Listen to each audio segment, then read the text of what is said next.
All right, everyone, thank you so much for attending this evening's webinar, and we're going to get started.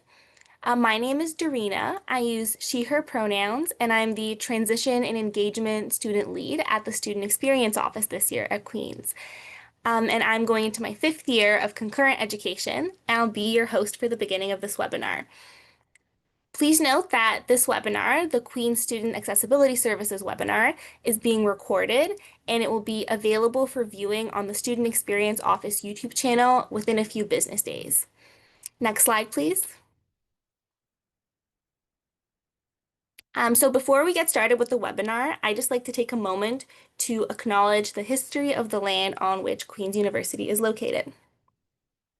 As Canadians, we have a collective responsibility to recognize the injustices committed against Indigenous peoples who have lived on and cared for this land long before the arrival of European settlers.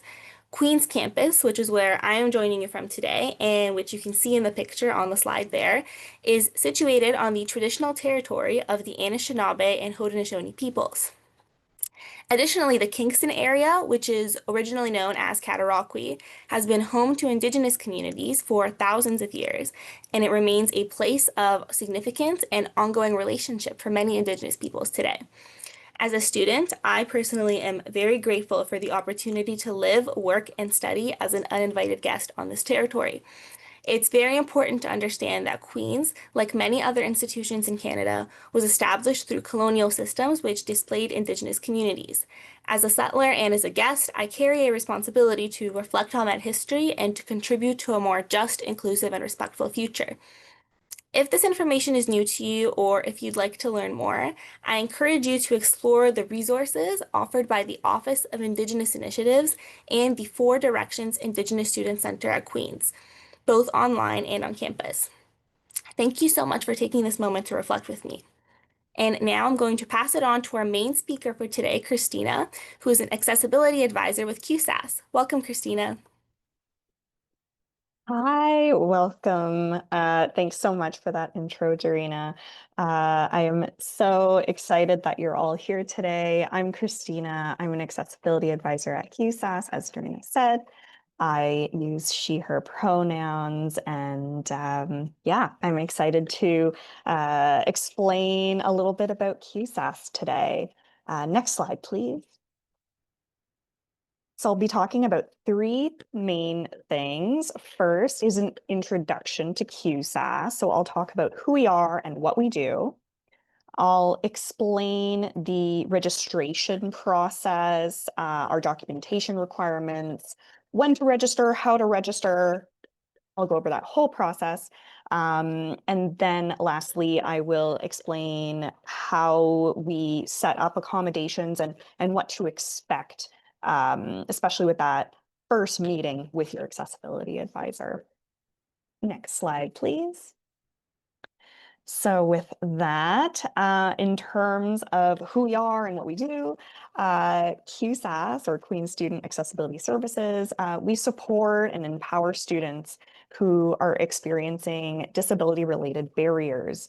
And our aim is to help them access and fully participate in their educational experience here at Queen's. And so we do this by providing academic accommodations to students. And we do that based on A, their first person experience, and B, their supporting documentation. Next slide, please.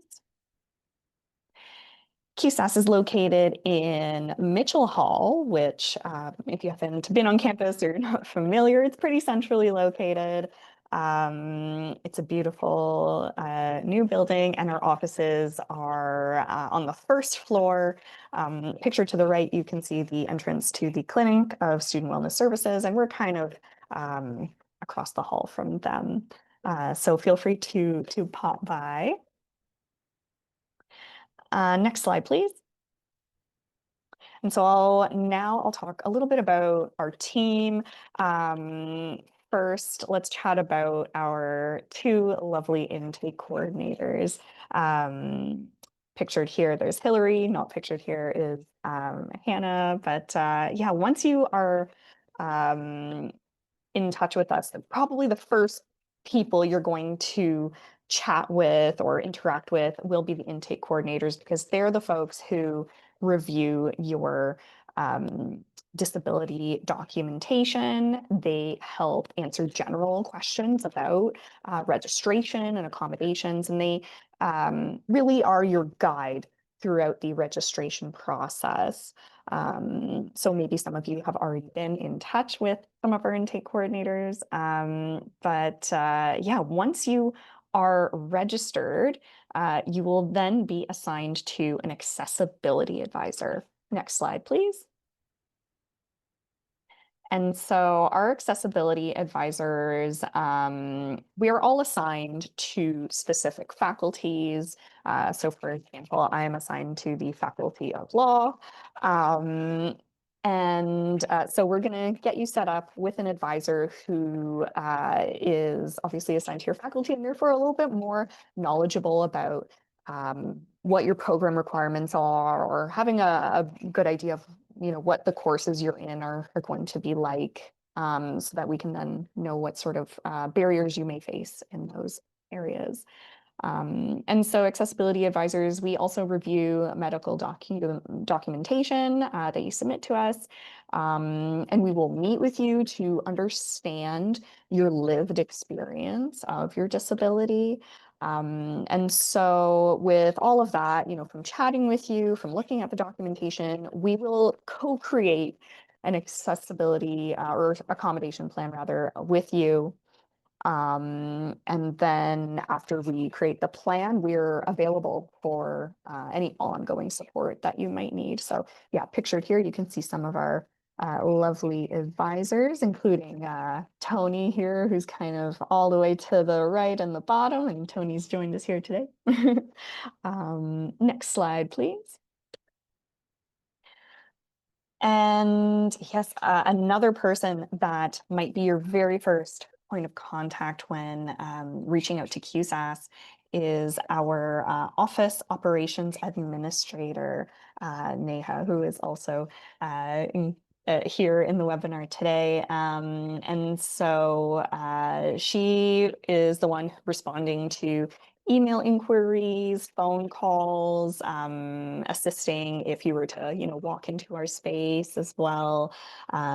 She supports with appointment rescheduling if that's ever needed, and processing forms such as letters of accommodation, medical documentation referrals, all that good stuff. So yeah, next slide, please.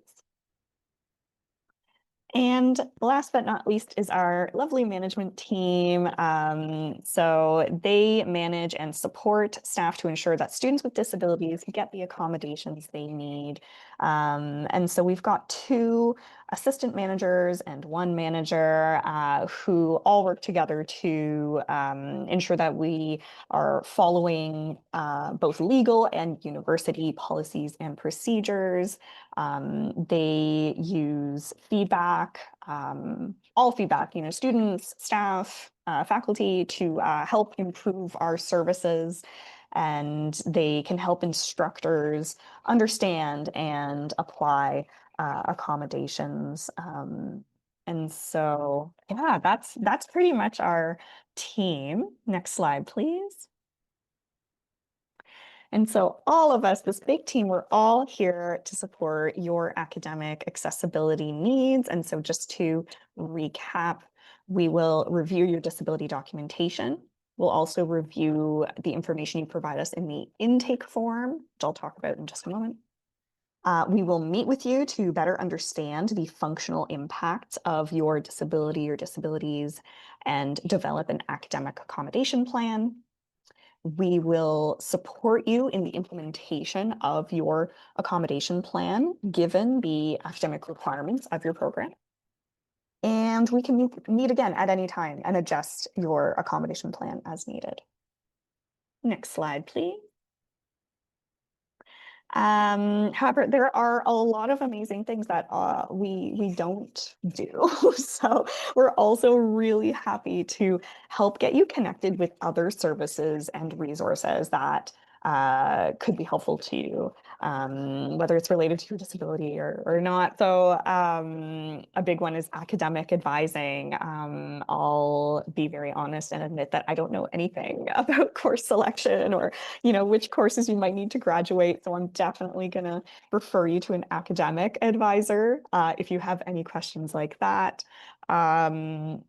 We will refer you to residents for any residence accommodations. So this is a common confusion or misconception that we don't have a hand with any sort of room allocations or anything in residence. So those are separate from academic accommodations, which QSAS takes care of. We also do not provide counseling to students. So we have lovely counselors at Student Wellness Services that we are happy to connect you with. Um, let's see, with regards to study skills and learning strategies, we certainly can give you some tips, but I wouldn't consider myself an expert. I would consider the folks at the Student Academic Success Service, or SAS, to be the experts. They've got wonderful learning strategists. And then, yeah, another area we know a bit about is with regards to adaptive technology or assistive technology. However, we have experts on campus at the Adaptive Technology Center that we are happy to refer you to. So, yeah, just wanted to go over sort of what we do and what we don't do, but we can still sort of get you navigated in the right direction. Next slide, please. Okay, so now let's go over the registration process. Next slide.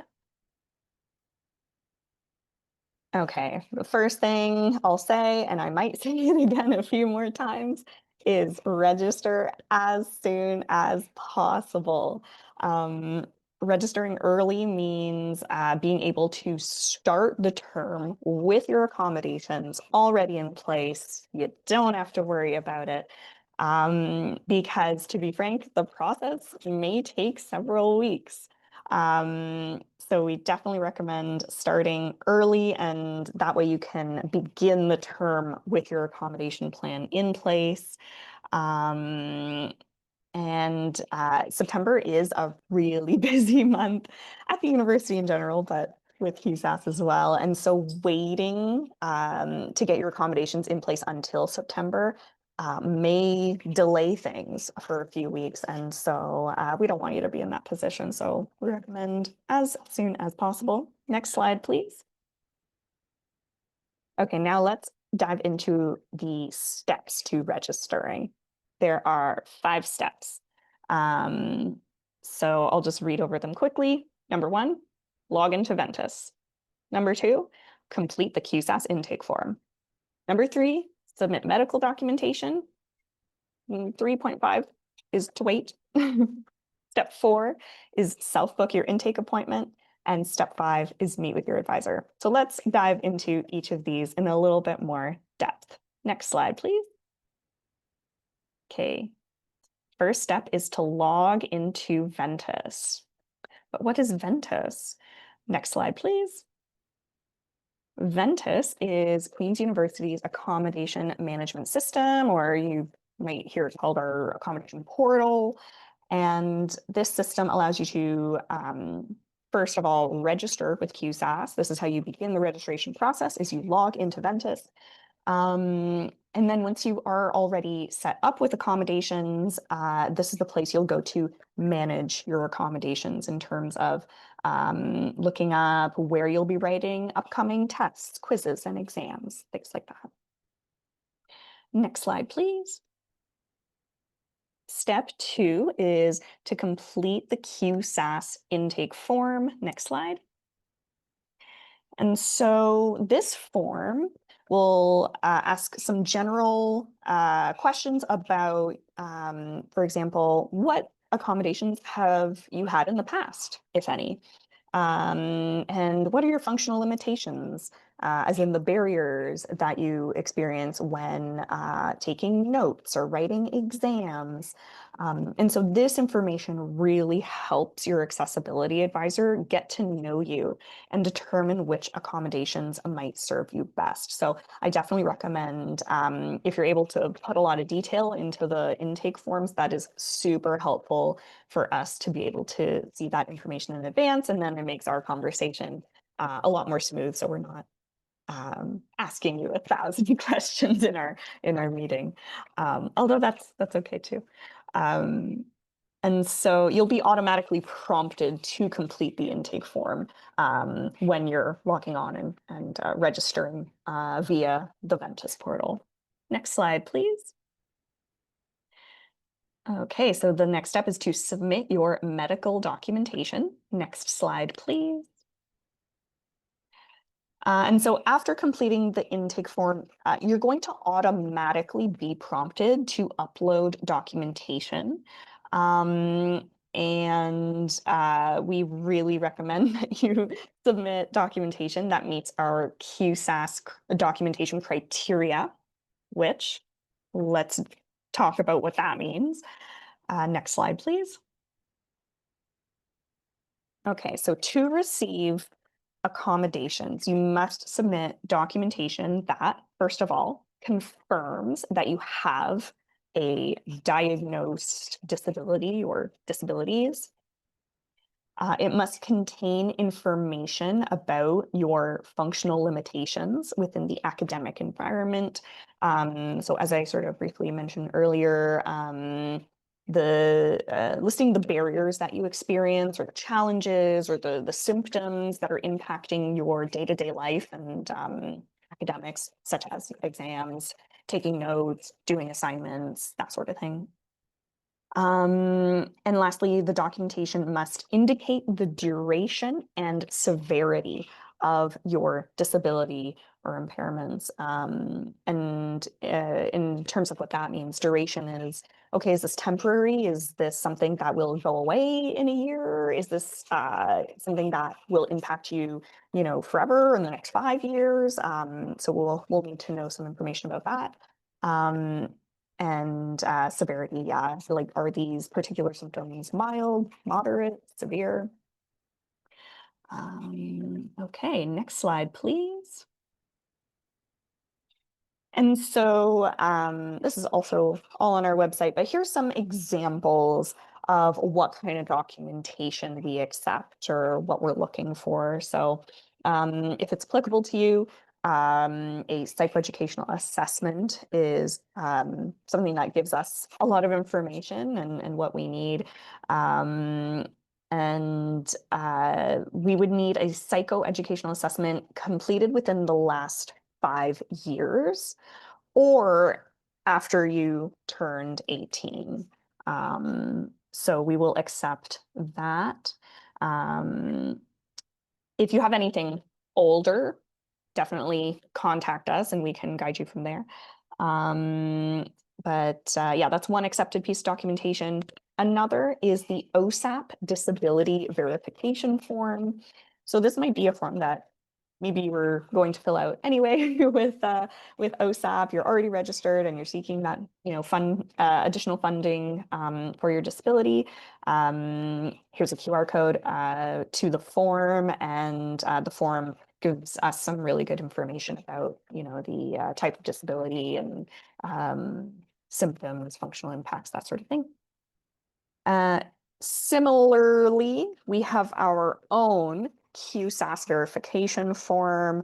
So this is my favorite form in terms of it giving us everything we need.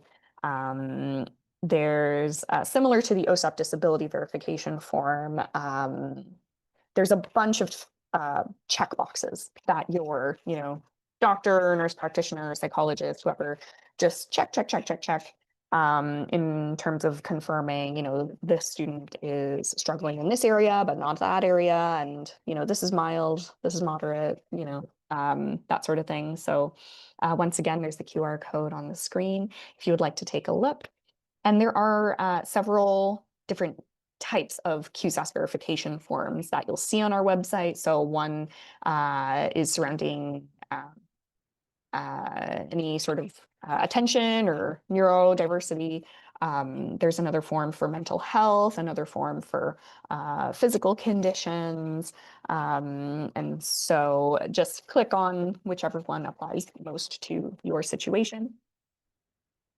Um, so these are three main examples, but we also do accept other medical documentation that satisfies the criteria that we just discussed.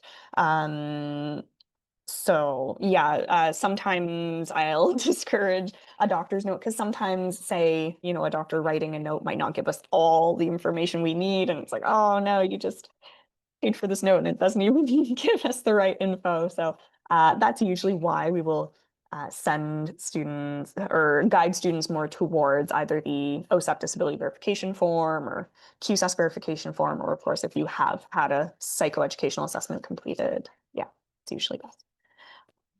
All right, next slide, please. All right, so you've submitted your documentation. Now you just wait.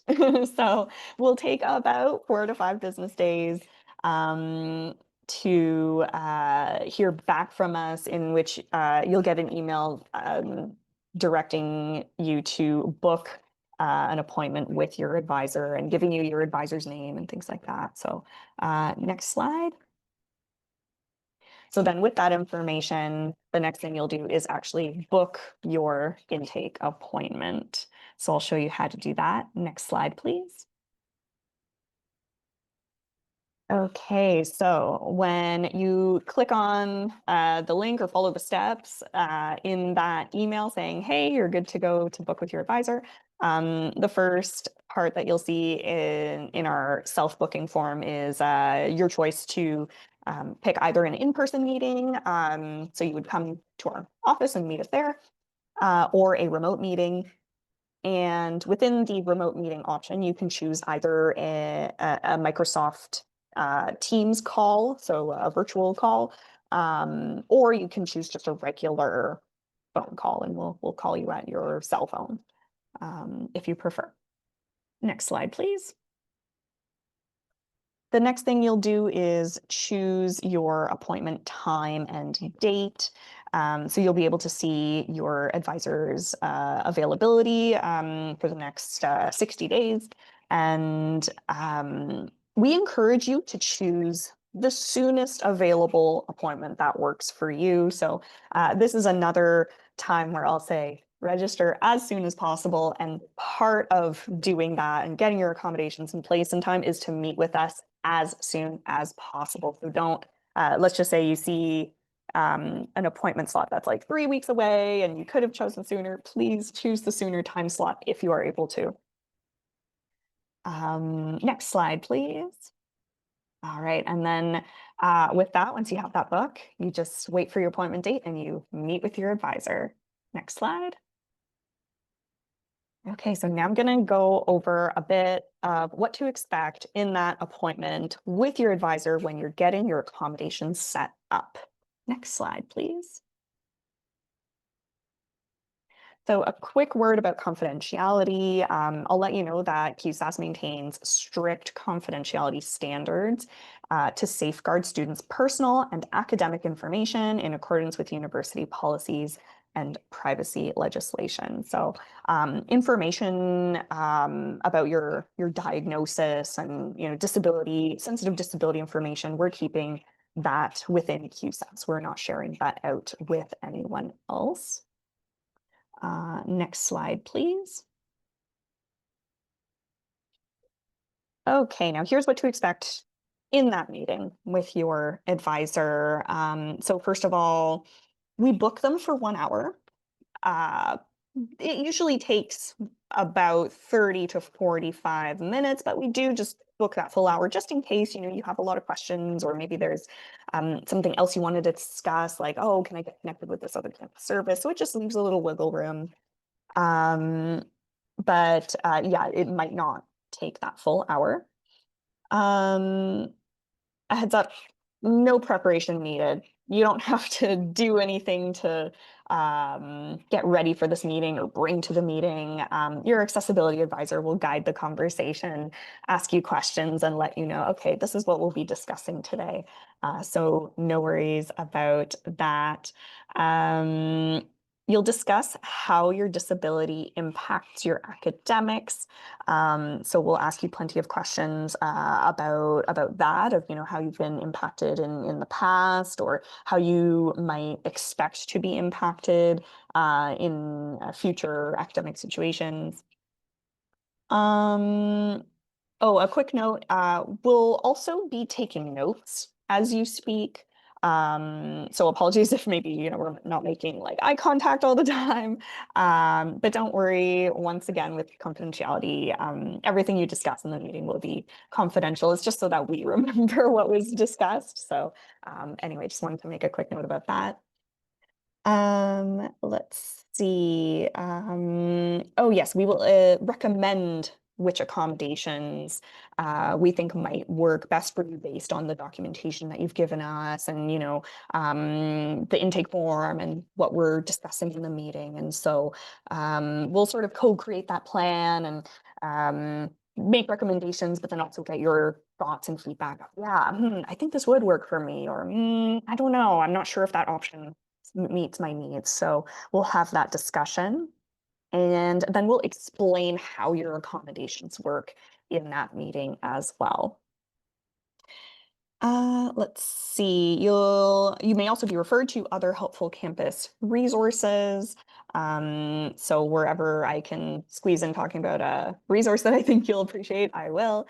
Um, we will give you a demonstration or kind of a little tour of the Ventus portal, and just like how to navigate managing your accommodations, or how to view them, how to find them. Um, and after, you can expect a follow-up email after your meeting. So don't feel like you have to remember everything we've told you in that meeting. A lot of the key points will be summarized in that follow-up email, so no worries about that. Yeah, with that, next slide, please.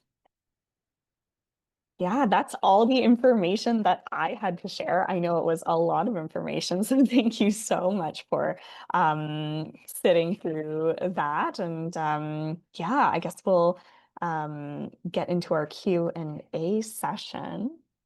So I'm just going to take a look at some of these questions. I'm going to try to answer as many live questions as I can. Let's see. And just quickly to highlight, there's also an anonymous feature. If it makes you feel more comfortable, feel free to use the anonymous feature. You can find the Q&A box at the bottom right corner of your screen and just type your question in there. So much, yeah. Okay, we have a very interesting question, which may apply for a lot of folks, and we do get this question a lot. A parent, or I'm guessing this is a parent saying, my child is out of cell service for the summer. Can I fill this out for them? And if we are applying for OSAP, do we still need to fill out that form? Okay, so there's sort of two questions I see in here. The first is, I believe maybe you're referring to the intake form. Can I fill out the intake form for them? I would say it's especially helpful to have the first-hand experience from the student. So I suppose if there is a way that you could get that information, perhaps you're um, uh, reading it out to your child and getting that information, or over the phone, or somehow sending back and forth. I think it would just be really helpful for us to have that information from the student themselves, rather than the parent perspective. But yeah, if there's maybe a creative solution to getting that, that would be really appreciated. So that's a good question. With regards to applying for OSAP, do we still need to fill out that form? So if you have already applied or registered for OSAP, I think it's, yeah, also a good idea to go ahead and look into this as an option of filling out the OSAP disability verification form. I'm just going to say right now, I'm not an expert with OSAP, so apologies that I can't really answer more regarding that. But I would say if that is the only form you fill out, okay, I have mental health or, ADHD or something, you know, you're able to get that form filled out and all the information is there. It has, those check boxes for I'm being impacted with regards to attention, concentration, taking notes, that sort of thing. So those check boxes are in there and that kind of gives us the information we need. So I guess I hope I'm making sense, but basically, if you are already doing the OSAP disability verification form, don't feel like you also have to submit a QSAS verification form. Just one of those is needed because they're honestly fairly similar. But yeah, great question. Let's see. Oh, we have so many questions in here. All right, we have a question. Can accommodations be sought for the students in the Certificate in Law program? Can the QSAS verification be completed by treating registered psychologist? Yeah, great question. So as I mentioned before, I'm assigned to the Faculty of Law, so I do support students in the Certificate in Law program. So yes, I do give accommodations to students in the Certificate in Law program. Can the QSAS verification form be completed by a registered psychologist? Yes. So it's on our website, but also on our form, it will list the treatment providers who are able to complete this form. So anyone like a doctor, nurse practitioner, registered psychologist or psychiatrist. Yeah, we accept all of those. Those folks can fill out that form. So yeah, thank you for that question. Let's see. Are faculty slash TAs, et cetera, aware of an accommodation so they can be supportive or understanding? Yeah, that is a very good question. So your faculty, your instructors, they will be able, through the Ventus portal, they will be able to see the list of accommodations that you have. They won't be able to see why. As I mentioned, we maintain confidentiality. So your instructors or TAs will never know why you have accommodations. They don't know your diagnosis or just the nature of your disability at all. They'll just be able to see the list of accommodations that you have. So for example, like extra time on exams. And so, yeah, they will, through that Ventus portal, be aware of your accommodations right off the bat. So from the beginning of the term, they usually go in and check, which of my students have accommodations that I should be aware of? So that's how they become aware in terms of whether they are understanding of the accommodations. Let's see, and I guess there's two aspects of understanding. Understanding, how the accommodations work. They should be pretty familiar with most accommodations. They'll see them every semester. They receive training. So they should be understanding in that respect. And then if you're wondering about, okay, will they follow through with the accommodations? Will they implement them or can they say no? So when we put an accommodation in place, yeah, the expectation is that the professor will be able to implement them unless it goes against some uh, academic requirement of the course or the program. It can't alter the learning outcomes that you're expected to meet. So in order to pass a course, all the students in the course are expected to meet the learning outcome. That's how you pass, that's how you get your grade. And so accommodations can't get in the way of that, but yeah, typically they don't. So they are expected, instructors are expected to implement your accommodations in your accommodation plan. If you run into issues in that area, please let us know. Part of my job as an accessibility advisor is to connect with professors if there's ever concerns or questions, or sometimes just a misunderstanding about how an accommodation can be implemented, or some confusion of like, this is an accommodation that I've just never implemented in this particular course. How would that work? So we can often discuss with instructors that sort of perhaps like creative solution seeking and things like that. So yeah, I hope I answered your question. Um, Okay, let's see. Is there any flexibility in scheduling, and do you work with academic advisors if it appears as though someone's schedule is not balanced appropriately across the week? Um, I assume you're referring to scheduling of courses. And so QSAS, we don't play a role in that. We recommend you chat with an academic advisor if you have any questions about yeah, either sort of spreading out your courses throughout the week and choosing courses, and oh, which should I choose because I'm looking to get into this particular major. QSAS, as I mentioned before, I wish I was knowledgeable in that area, but we are not the experts. Academic advisors are. So yeah, I guess the answer to your question is yeah, please connect directly with an academic advisor, because yeah, we don't really have a hand in that. So thank you.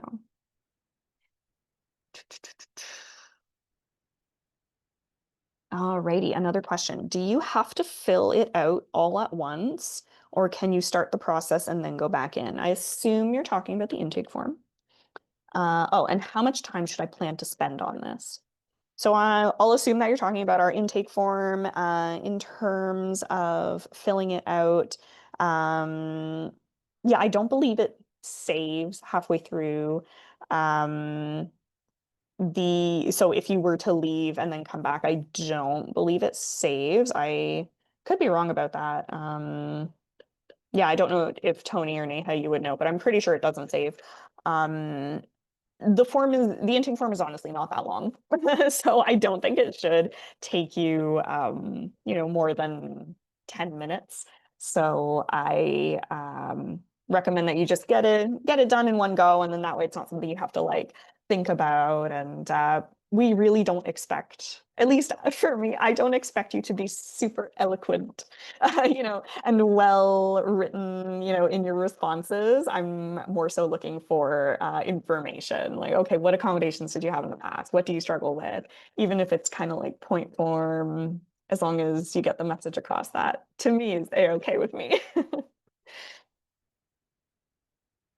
Let's see. Oh my goodness. Yeah, I see a lot of folks have typed in questions, and a lot of them have been answered by our wonderful advisor, Tony, and our wonderful office operations administrator, Neha. So I hope that, yeah, your questions are all getting answered there. Let's see. Ooh, here's a great question. Can you describe what accommodations are offered to support note-taking in the case of dysgraphia? Are students permitted to record lectures and employ voice-to-text software? Oh, this is a very good question. Um, so we have multiple note-taking accommodations. Um, let's see, I won't get into too much detail, but just to give you an idea, we have an accommodation for peer note taking, meaning that you can anonymously receive notes from other folks in the class. So if note taking is a barrier, being able to keep up with taking notes, catching up on what you missed by seeing another person's notes, we can absolutely discuss that accommodation. Um, so that is one option there. The other common option is being permitted to audio record lectures. And we would give you a fancy app called Genio Notes if you were to be granted this accommodation. And so the app can allow you to audio record your lectures and it can generate a transcript of that lecture for you as well. And so if you're taking notes and struggling to capture all the details and you just need to go back to, oh, there was that 10 minutes that I just like fell behind on. I missed it completely. What was that? Yeah, you can really easily go back and re-listen to that or reread that transcript. There are a couple of other ones, such as being able to take photos of the board if there's something being written on like a whiteboard or blackboard or something. Um, and yeah, we'll figure out what works best for your situation, your disability related barriers, because for some students they'll have a really strong need for one of those but not the other, or yeah, wanting to try out, okay, let's see how this can work, considering my barriers. So yeah, it'll be a discussion that we have.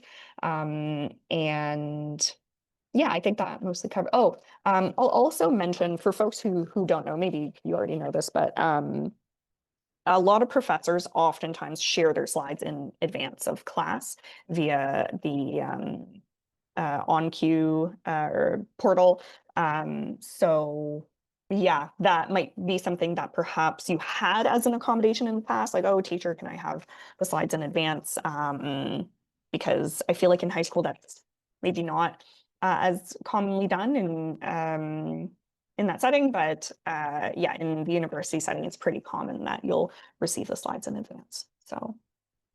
Oh, regarding voice to text software, that's a situation where we will refer you to the Adaptive Technology Center. So, as I mentioned, we're knowledgeable in this area, but we're not the experts. So, if you are wondering, say, what exists out there, how can I explore different adaptive tech? Then we'll definitely refer you there. Or how do I use this? Or I'm thinking of grading to something else. What I'm using doesn't really work well for me. Um, and yeah, I would say connecting with the Adaptive Technology Center can give you the support you need. And then if you need assistive technology for the classroom or for exams, QSAS will help you get set up with that. So yeah, that is a way we are able to support. The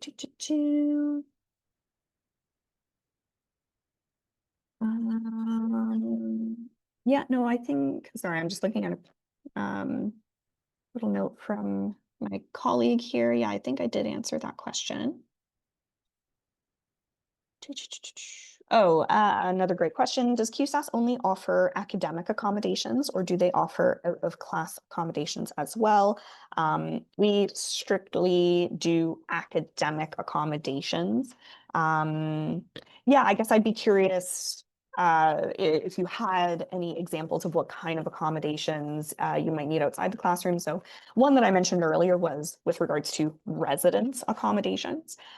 So we don't have a hand in that. You would work directly with Residence Life to figure out any accommodations you might need there. So yeah, apologies. Maybe I'm not answering that question super thoroughly. So I do recommend that if you have a sort of follow-up to that, definitely reach out to us. We're happy to discuss more. But yeah, we only focus on academic accommodations.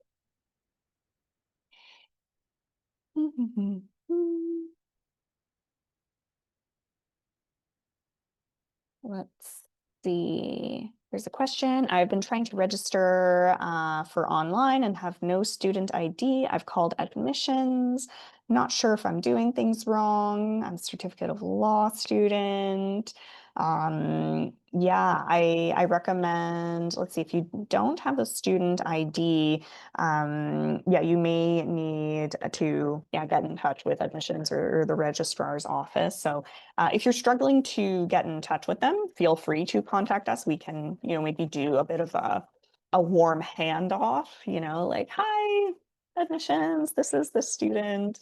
We're looking for some support. If you're not having any luck or you're just confused about like, oh gosh, how do I access this or who do I call? We're very happy to help you get connected with the resources that you need. So yeah, apologies that I don't have a direct answer to your question about getting registered with online courses and student ID things, but yeah, we're happy to help however we can. So definitely reach out to us. Let's see.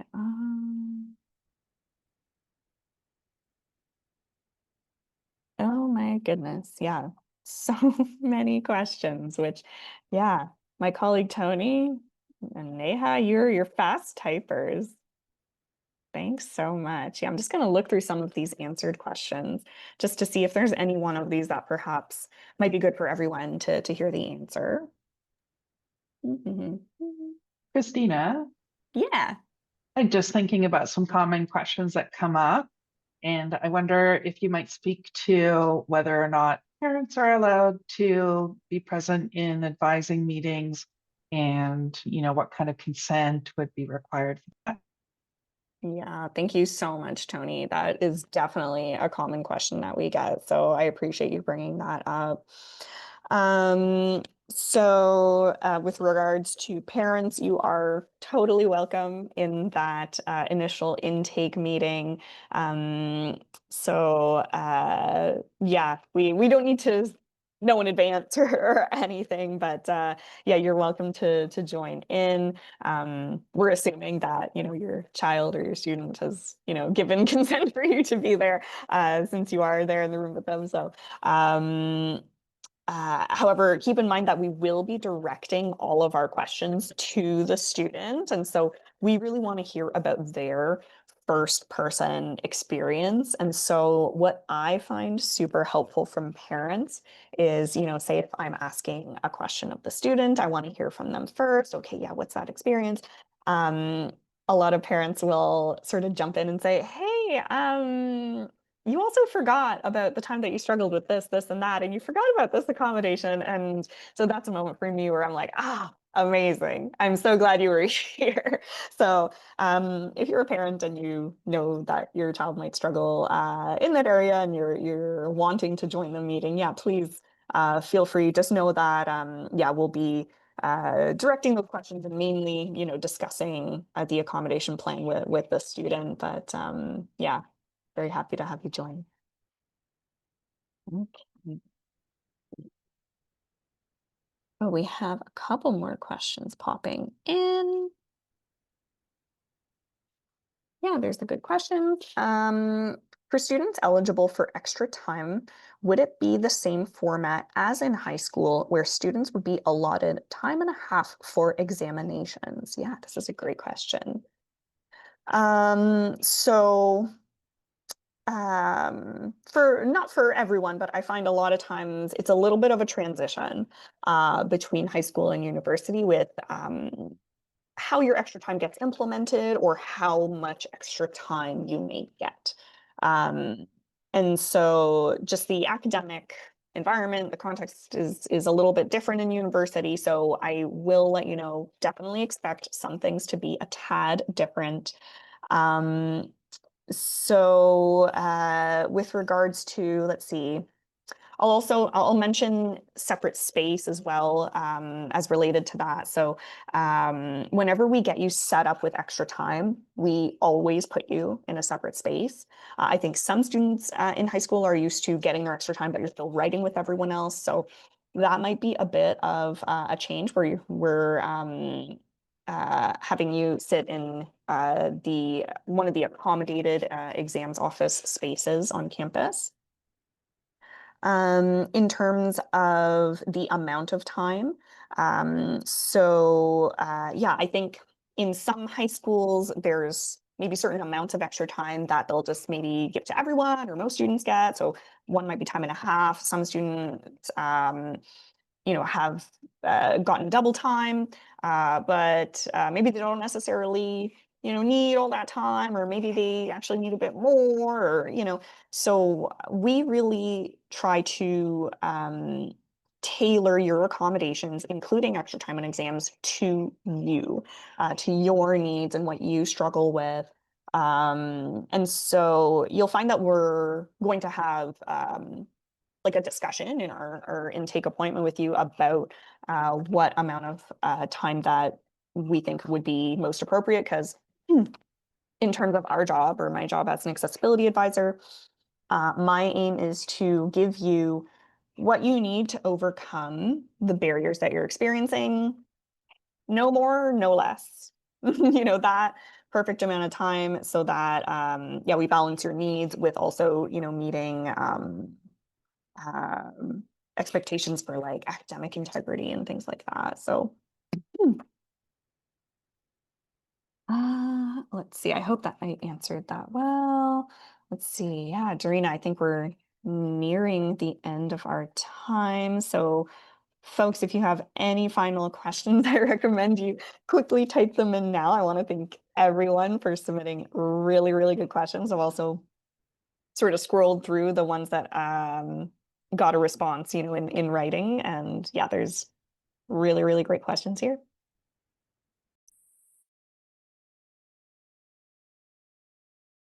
Hmm. Christina, is there anything that students can do you think, to prepare for their intakes?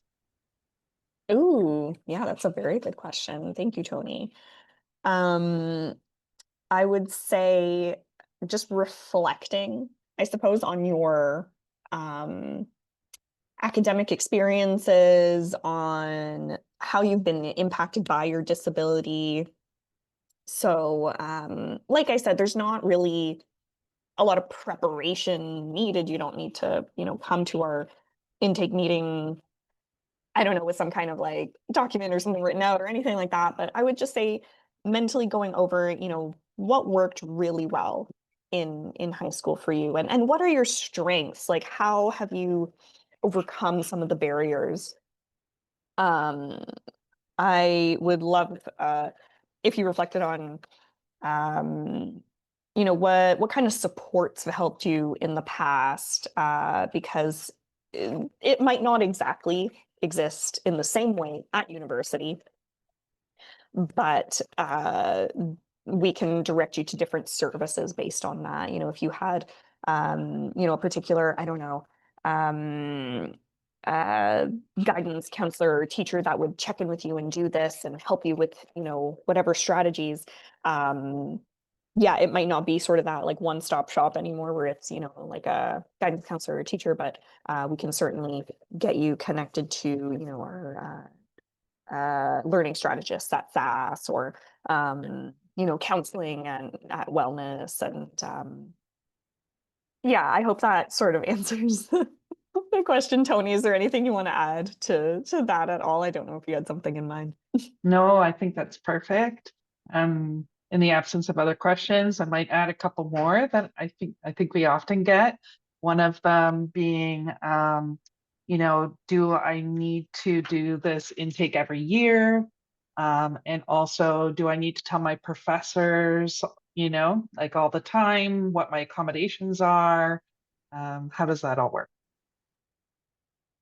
Yes, yes, absolutely. That's a great question. So, and definitely one we get a lot. So, if your documentation meets our criteria for what we call permanent accommodations, meaning that, it meets all the requirements that we talked about before of like duration, severity, lists the functional impacts, confirms the diagnosis. If it meets all of that, gives us all the info we need. Um, what we mean by permanent accommodations is that your accommodations will be valid for the next 5 years. So then that way you don't have to submit anything else. You'll be good to go. You don't have to come back and renew. In terms of meeting with us and contacting QSAS, you would just need to reach out if you have any questions, if you run into an issue or you want to make a change to your accommodations.